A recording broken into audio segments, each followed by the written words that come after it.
और जैसे ही सुबह उठे तो पता चला घर के बाहर एक सांप मरा पड़ा है। हम जैसे ही देख के आए उसको, तो उसके बाद पता चला एक और सांप निकला, तो भाई ने उसको भी मार दिया। क्योंकि आसपास छोटे छोटे बच्चे भी होते हैं, उनका खतरा रहता है। तो भाई ने उठाया इन दोनों को, तो इनको फेंकने जा रहा है कहीं दूर।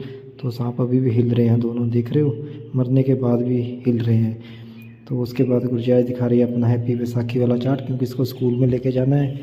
तो ये बहुत ही प्यारा चार्ट बना हुआ है, जो गुरजाइश ही लग रही है मेरे को, नाच रही है जो। तो इसके बाद प्रावलीन आई, प्रावलीन ने लिखा इस पर गुरजैस का नाम, क्योंकि वो भी ज़रूरी था। वो छोटू सरदार जी पीछे जा रहे हैं स्कूल।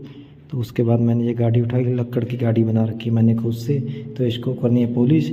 तो ये खिड़की टूटी है, इसको जोड़ के रेडी कर दिया है, मारेंगे पॉलिश इस पर। और इसके टायरों को मैंने पॉलिश कर दिया ब्राउन रंग की। तो अभी पॉलिश मारनी बाकी है, क्योंकि पेंटर सो रहा है। तो पेंटर उठेगा तो इसको पॉलिश मारेगा। तो मैंने इतनी गाड़ी रेडी करके रख